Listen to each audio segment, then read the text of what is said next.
নমস্কার, কনভো এক্সপ্রেসে আপনাদের সবাইকে জানাই স্বাগত। তো 2023 পেরিয়ে গেছে, চলে এসেছে 2024। ক্যালেন্ডারের পাতা বদলাতে বদলাতে কখন যেন ক্যালেন্ডারটাকেই বদলে দিতে হলো। 2023 গেছে, সবার বিভিন্ন বাধা বিপত্তির মধ্যে দিয়ে হয়তো গেছে, কিন্তু 2024 নতুন সাল, নতুন উদ্যম নিয়ে আপনারা লেগে পড়েছেন আপনাদের সাফল্যের পেছনে। তো আজকে আমরা জেনে নেবো আপনার কাঙ্ক্ষিত সাফল্য আপনার থেকে কত দূরে রয়েছে, সেখানে কোনো বাধা বিপত্তি আসবে কিনা, এবং আপনার জীবনটা কেমন হতে চলেছে 2024।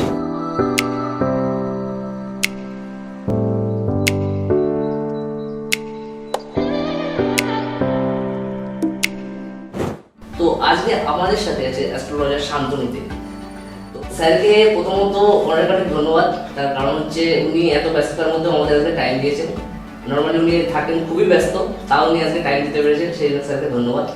আর স্যারকে প্রথমে আমি যে জিনিসটা জিজ্ঞেস করবো, আপনার আমি পুরো জার্নিটা যখন রিসার্চ করি তখন দেখি আপনি শুরু করেন খুব 10 বছর আগে ইউটিউবে, যেখানে আপনার একটা লার্নিং বা কিছু শেখানোর উপর থেকে একটা সাদা বোর্ড নিয়ে কিছু ছক এঁকে আপনি সেখান থেকে শুরুটা করেন। তারপরে এতদিন চলে গেছে। তো এই যে বিষয়টার উপরে, অ্যাস্ট্রোলজি ব্যাপারটার উপরে এই যে আপনার আগ্রহটা, সেটা কখন থেকে শুরু হয় বা কিভাবে শুরু হয়, এটা নিয়ে যদি কিছু বলেন। ধন্যবাদ জানাই আপনাকেও, এবং তার সঙ্গে সঙ্গে কনভো এক্সপ্রেস চ্যানেলের আগামী দিনের জন্য, দীর্ঘ যাত্রার জন্য সাফল্য কামনা করি।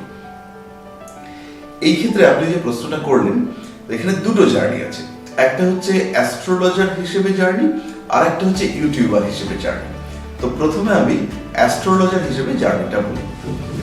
এই বিষয়ের উপর ছোটবেলা থেকেই অল্প বিস্তর আগ্রহ ছিল। আমার একজন দাদু ছিলেন, তিনি জ্যোতিষ চর্চা করতেন, বেসিক্যালি উনি পামিস্ট ছিলেন, হাত দেখতেন। তো তার কাছ থেকে অল্প বিস্তর জ্যোতিষের পাঠ, খুবই সামান্য। তার পরবর্তীকালে একটা সময় যখন ক্রমাগত টিভিতে বিভিন্ন জ্যোতিষ চ্যানেলগুলোর জনপ্রিয়তা বাড়ে, তখন ওই চ্যানেলগুলো দেখে বেশ মিমিক্রি করতে ভালো লাগতো। তখন গ্র্যাজুয়েশন কমপ্লিট করেছি, কাজকর্ম নেই, বাড়িতে বসে থাকি, কখনো পাড়ায় আড্ডা দেওয়া, এই সমস্ত সময় বসে বসে মিমিক্রি করতাম। যে বিভিন্ন মানুষ বিভিন্ন ভাবে কথা বলে, সেইগুলো করতাম। এবং তখন জ্যোতিষশাস্ত্রটাকে খুব একটা যে বিশ্বাসযোগ্য মনে হতো তাও নয়। তো এই পাড়াতেই একটা গ্রিলের কারখানা আছে, ওখানে আমাদের আড্ডা হতো।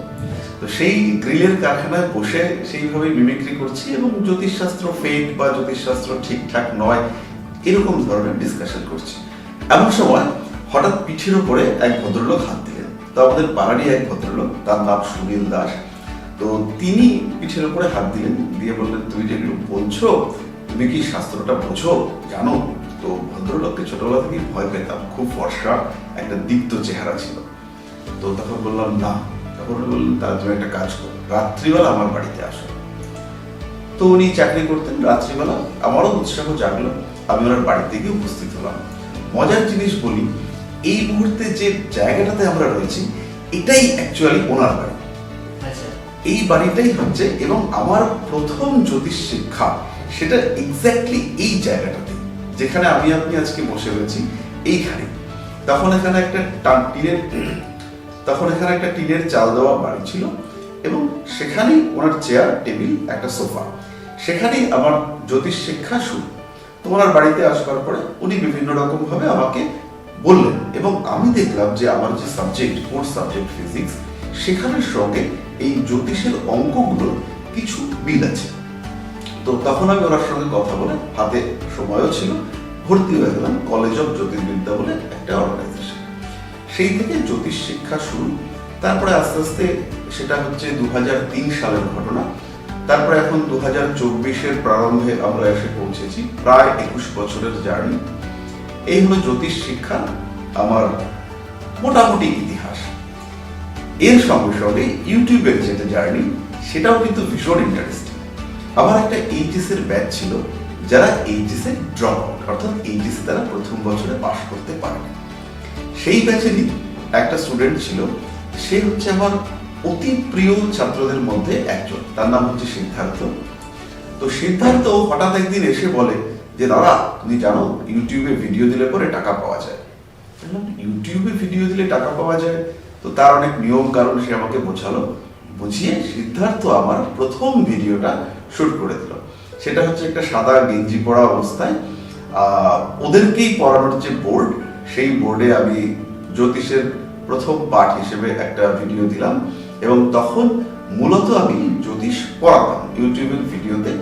অ্যাস্ট্রোলজি ক্লাস ইন বেঙ্গলি বলে সিরিজ আমি চালাতাম। সেখান থেকেই আস্তে আস্তে একের পর এক পরিবর্তন হতে হতে এখন আবার এই বর্তমান অবস্থা। তো স্যার আপনাকে এখন একটা যেটা জিজ্ঞেস করা, যে জ্যোতিষ শাস্ত্রের প্রতি অনেকের অনেক রকমের অভিমত আছে। কেউ বলে না ঠিক না, কেউ বলে ঠিক, ঠিক আছে, বিভিন্ন রকম নানা মত যেটাকে বলে। তো অ্যাকচুয়ালি জ্যোতিষশাস্ত্রটা কিভাবে শুরু, তার প্রাচীনতম যে কাহিনীগুলো সেইগুলো যদি আপনি একটু আমাদের সাথে শেয়ার করতেন। প্রথমেই বলি, জ্যোতিষ শাস্ত্রের উৎপত্তি এক্স্যাক্টলি কবে হয়েছে এটা বলাটা কিন্তু মুশকিল, রিয়েলি বলাটা টাফ। আমাদের কাছে যে সমস্ত তথ্য আছে সেটা হচ্ছে 4000 বছর আগে থেকেই জ্যোতিষ শাস্ত্র শুরু হয়েছে, এই বিষয়টা আমরা বলতে পারি। সূর্যের অবস্থান নির্ণয় বা সূর্যকে দেখা, দিন রাত্রির হিসেব, সেখান থেকেই জ্যোতিষ শাস্ত্রের উৎপত্তি এটা ভাবা যেতে পারে। বৈদিক যুগের পরে বেদান্ত এলো। বেদকে ভালোভাবে উপলব্ধি করা বুঝবার জন্য বেদের ছিল 6টা অঙ্গ। এর মধ্যে অন্যতম অঙ্গ হিসেবে বেদের চক্ষু হিসেবে বলা হলো জ্যোতিষকে। এই 6টি অঙ্গ হওয়ার পরে এর পরে জ্যোতিষশাস্ত্র পরিবর্তিত হয়ে এলো ত্রিস্কন্ধ জ্যোতিষে। এই 3টে স্কন্ধের মধ্যে রয়েছে সিদ্ধান্ত, সংহিতা আর হোরা। এই 3 স্কন্ধ জ্যোতিষ এর পরে ধীরে ধীরে জ্যোতিষ শাস্ত্রের বিস্তার লাভ করতে লাগলো এবং তার আদিকাল, মধ্যকাল এবং বর্তমান কাল। মূলত বর্তমান কালের যে সময়টাকে আমরা ধরি, ভারতবর্ষে মুসলিম আক্রমণের সময় থেকে ইংরেজ যুগ পর্যন্ত, তো এই সময় জ্যোতিষ শাস্ত্রের বিস্তার কিন্তু কিছুটা হলেও বাধাপ্রাপ্ত হয়। এর আগে প্রত্যেক রাজদরবারে বা বিভিন্ন কাজের সময় মূলত মুহূর্ত গণনার জন্য জ্যোতিষের ব্যবহার করা হতো। আপনি ভিডিও শুরুর সময় একটা শব্দ ব্যবহার করেছিলেন, সেটা হলো ক্যালেন্ডার। শুনলে অবাক হবেন, এই যে ক্যালেন্ডার শব্দটা এটাও কিন্তু কালান্ধার, সংস্কৃত শব্দ কালান্ধার থেকে এসছে। কাল মানে হচ্ছে সময়। তো এই যে সময়ের গণনা, এটাই কিন্তু জ্যোতিষ শাস্ত্রের বেস। তো সেখান থেকেই জ্যোতিষ শাস্ত্র এসছে। পরবর্তী সময় ফলিত জ্যোতিষ, অর্থাৎ যার মাধ্যমে আমরা রাশিফল বিচার করি বা কোনো একজন জাতকের জন্মকুণ্ডলী সম্পর্কে বিচার করি বা কোনো একটা ঘটনা তার পজিটিভিটি বা নেগেটিভিটি সম্পর্কে বিচার করি, এই যে স্টেপ বাই স্টেপ বিচারগুলো এইটা এসেছে। এবার আপনার প্রশ্ন হলো জ্যোতিষ শাস্ত্রের বিজ্ঞানসম্মততা। জ্যোতিষের 2টো পার্ট আছে, একটা হচ্ছে গণনা আর একটা হচ্ছে বিচার। যখন আমি গণনা করব, এই অংশটা কিন্তু টোটালি ম্যাথমেটিক্যাল এবং এই বিষয়টা টোটালি ডিপেন্ড করবে আমাদের গ্রহ, নক্ষত্র এগুলোর অবস্থা। আমরা যখন পঞ্চাঙ্গ বা পঞ্জিকা ফলো করি, যখন আমরা পঞ্জিকা দেখি, তখন আমাদের চোখের সামনে যে বিষয়গুলো আসে সেগুলো টোটালি ম্যাথমেটিক্যাল, টাইম ক্যালকুলেশন। এই অংশটা পুরোপুরি বিজ্ঞান। এবার চলে আসবো আমরা ফলিত অংশে। এই অংশটি কিন্তু আধ্যাত্মিক, এই অংশটি কিন্তু টোটালি স্পিরিচুয়াল। অর্থাৎ মঙ্গল গ্রহ সে কোথায় রয়েছে, সে পৃথিবীতে স্থিত একটা জাতকের এনার্জিকে কন্ট্রোল করছে। মঙ্গল ঠিকঠাক ভাবে না থাকলে পরে অ্যাক্সিডেন্টাল টেন্ডেন্সি বাড়ছে, অপারেশন হওয়ার টেন্ডেন্সি বাড়ছে। এখানে কিন্তু আমরা কখনোই এর সঙ্গে সরাসরি আমাদের জেনারেল সায়েন্স কিংবা পপুলার সায়েন্সকে কমিউনিকেট করাতে পারবো না। এখানে আমাদের আধ্যাত্মিক চেতনাকে কাজে লাগাতে হবে এবং দেবগুরু বৃহস্পতি তিনি কন্ট্রোল করছেন আমাদের স্মৃতিশক্তি। বৃহস্পতি পৃথিবী থেকে কোটি কোটি কিলোমিটার দূরে রয়েছে।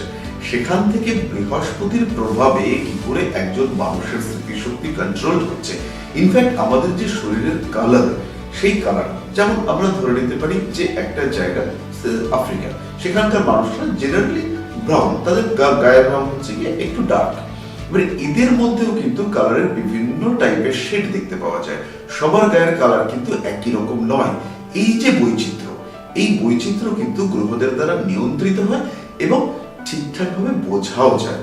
তো এই যে নিয়ন্ত্রণ, এইটাকে কিন্তু বিজ্ঞান সরাসরি ব্যাখ্যা করতে পারছে না। এবং এই যে বিজ্ঞান ব্যাখ্যা করতে পারছে না, কিংবা বর্তমান যুগের জ্যোতিষদের কাছে সেই টুলস নেই যার মাধ্যমে তারা সেই ব্যাখ্যাটাকে সাধারণ মানুষের সামনে প্রকাশ করতে পারে, তার কারণে এই অংশটা অর্থাৎ যেটা ফলিত অংশ, বিচার অংশ, তাকে কিন্তু সরাসরি বিজ্ঞান হিসেবে অভিহিত করাটা বেশ কঠিন। তাই এটাকে আমরা সরাসরি একটা প্রায়োগিক শাস্ত্র বলতে পারি, এটাকে আমরা দর্শন বলতে পারি, এটাকে আমরা আধ্যাত্মিক শাস্ত্র বলতে পারি, কিন্তু সরাসরি একদম যে এটা বিজ্ঞান, অর্থাৎ প্রত্যেক ক্ষেত্রে যে 2 আর 2 4 হবে প্রত্যেকটা মানুষের ক্ষেত্রে, স্থান কাল পাত্র নির্বিশেষে, সেটা কিন্তু বলাটা কঠিন। তাই একে আমরা সরাসরি বিজ্ঞান বলতে পারবো না, বরঞ্চ একে আমরা একটা প্রায়োগিক শাস্ত্র হিসেবে ট্রিট করতে পারবো। তো আপনি বললেন মঙ্গলের কথা, তো মঙ্গলের কথাতেই আসি। বিভিন্ন রকম আমাদের এখানে অনেক রকমের গ্রহ আছে, যেগুলোর প্রত্যেকটা জায়গা পরিবর্তনে আমাদের ভাগ্যের সাথে কিছু পরিবর্তন হয়, আমরা যেটা জানি নর্মালি। তো মঙ্গলের কি প্রভাব আছে আমাদের লাইফে, যে তার জায়গা পরিবর্তনের আমরা কিভাবে সুবিধা পেতে পারি? যেহেতু আপনি একটা স্পেসিফিক গ্রহকে নিয়ে বললেন মঙ্গল, তো এই ক্ষেত্রে আমি একটা সংস্কৃত শ্লোক বলবো, যে আমাদের যে নবগ্রহ রয়েছে, নবগ্রহ স্তোত্রে মঙ্গলকে নিয়ে একটা স্তোত্র রয়েছে, সেটাকে বলবো, তারপরে আমি বিষয়টাকে ব্যাখ্যা করবো। এই ক্ষেত্রে স্তোত্রটি হলো ধরণীর গর্ভ সম্ভূতম বিদ্যুৎ পুঞ্জ সমপ্রভম কুমারম শক্তি হস্তঞ্চ লোহিতাঙ্গম নমাম্যহম। অর্থাৎ ধরণীর গর্ভ সম্ভূতম, ধরণী মানে হচ্ছে পৃথিবী, পৃথিবীর গর্ভ, এখানে পৃথিবী গর্ভ সম্ভূতম, এই 3টে ওয়ার্ডকে আমরা আলাদা করে ভাববো, প্লাস 3টে ওয়ার্ডকে আমরা একত্রে ভাববো। আগেকার দিনে যারা সংস্কৃত পণ্ডিত ছিলেন, যারা জ্যোতিষ শাস্ত্রের প্রবক্তা, তাদের যে মাথা কি বিষয় দিয়ে তৈরি ছিল এবং তারা যে শব্দ নিয়ে কতটা খেলতে পারতেন, সেটা কিন্তু আমরা বর্তমান যুগের মানুষরা ধারণাও করতে পারি না। যাই হোক, ধরণী মানে পৃথিবী, ধরণী মানে ভূমি, ধরণী মানে জমি, ধরণী মানে জায়গা, স্থান। তাহলে পৃথিবীর উপরিস্থিত যে কোনো জায়গা সেটা কন্ট্রোল করে মঙ্গল। আমি জমি কিনবো, বাড়ি কিনবো, ফ্ল্যাট কিনবো, বাড়ির রিনোভেশন করব, প্রত্যেকটা ক্ষেত্রে মঙ্গলের কিন্তু প্রয়োজনীয়তা রয়েছে। গর্ভ, অর্থাৎ গর্ভ দুটো বিষয়। গর্ভ হচ্ছে মহিলাদের ক্ষেত্রে তারা গর্ভধারণ করেন, ইউটেরাসের সন্তান থাকে। রজত চক্র, এই যে রজত চক্র অর্থাৎ মেনস্ট্রুয়াল সাইকেল, টোটালি কন্ট্রোল করে মঙ্গল। ফিজিক্যাল ডেভেলপমেন্ট, সেটাকে কন্ট্রোল করে মঙ্গল। গর্ভর পরেই যে ওয়ার্ডটা রয়েছে সেটা হচ্ছে সম্ভূতম, অর্থাৎ কোনো কিছু নিহিত বিষয়, সেটাও নিয়ন্ত্রণ করে মঙ্গল। এরপরের ওয়ার্ডটা রয়েছে বিদ্যুৎ পুঞ্জ সমপ্রভম, একটাই শব্দ মনে হচ্ছে, অর্থাৎ যার আভা তড়িতের মতো, না মোমবাতির মতো, না সূর্যের মতো, না চাঁদের আলোর মতো, বিদ্যুতের মতো আভা। বিদ্যুৎ একটা ওয়ার্ড, অর্থাৎ ইলেকট্রিসিটি, কারক গ্রহ মঙ্গল। পুঞ্জ অর্থাৎ এক জায়গায় ঘনীভূত হয়ে থাকা, অ্যাকুমুলেশন, কারক গ্রহ মঙ্গল। সম অর্থাৎ ইকুয়ালিটি, ফিলিং অফ ইকুয়ালিটি, আপনি আমি সবাই একই ধরনের ভাবনা, কারক গ্রহ মঙ্গল। প্রভম অর্থাৎ লাইট, লাইটের মধ্যে কি রয়েছে? লাইট একটা এনার্জি, আমরা সবাই জানি। এই যে এনার্জি, যখন লাইট আমাদের দেখার, আলো এক প্রকার শক্তি যা আমাদের চোখে দর্শনের অনুভূতি জাগায়। তাহলে এই যে শক্তি, এনার্জি, এখানেই রয়েছে মঙ্গল। তাহলে বিদ্যুৎ পুঞ্জ সমপ্রভম। কুমারম অর্থাৎ যে কিনা যুবক, যার এখন সদ্য যৌবন প্রাপ্ত হচ্ছে, অর্থাৎ যার মধ্যে প্রচুর এনার্জি রয়েছে। শক্তি, এনার্জি, এর আগেই আমরা বললাম। হস্ত, কারক গ্রহ মঙ্গল। কুমারম শক্তি হস্তঞ্চ লোহিতাঙ্গম। লোহিতাঙ্গম, এখানে দুটো ওয়ার্ড আসবে, একটা হচ্ছে লোহিত বর্ণ অর্থাৎ রেড কালার, এবং তার সঙ্গে সঙ্গে হচ্ছে হার্ড।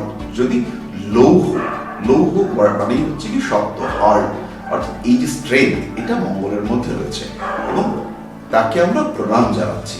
অর্থাৎ এই স্তোত্রটার মধ্যেই রয়েছে মঙ্গলের কারকত্ব। মঙ্গল কোন কোন বিষয়কে কন্ট্রোল করে, সেটা জমি, তাকে মঙ্গল অর্থাৎ জমিকে মঙ্গল কন্ট্রোল করছে। মঙ্গল কন্ট্রোল করছে ভূমি, ফ্ল্যাট, বাড়ি, বাসস্থান, আমাদের শক্তি, এনার্জি, লাইট। লাইটের মধ্যে কিরকম লাইট? সেটা হচ্ছে স্পার্ক টাইপের লাইট, অর্থাৎ যে আলোর মধ্যে রয়েছে স্পার্ক, সেটাকে কন্ট্রোল করছে মঙ্গল। মঙ্গল আমাদের রক্তকে নিয়ন্ত্রণ করছে। রজত চক্র, মাসল, মাসকুলার পেশি, মেটাল, ঝালাই, ফায়ার, সিকিউরিটি, আর্মি, পুলিশ, প্রত্যেকটা ক্ষেত্রে কিন্তু মঙ্গলের ভূমিকা রয়েছে।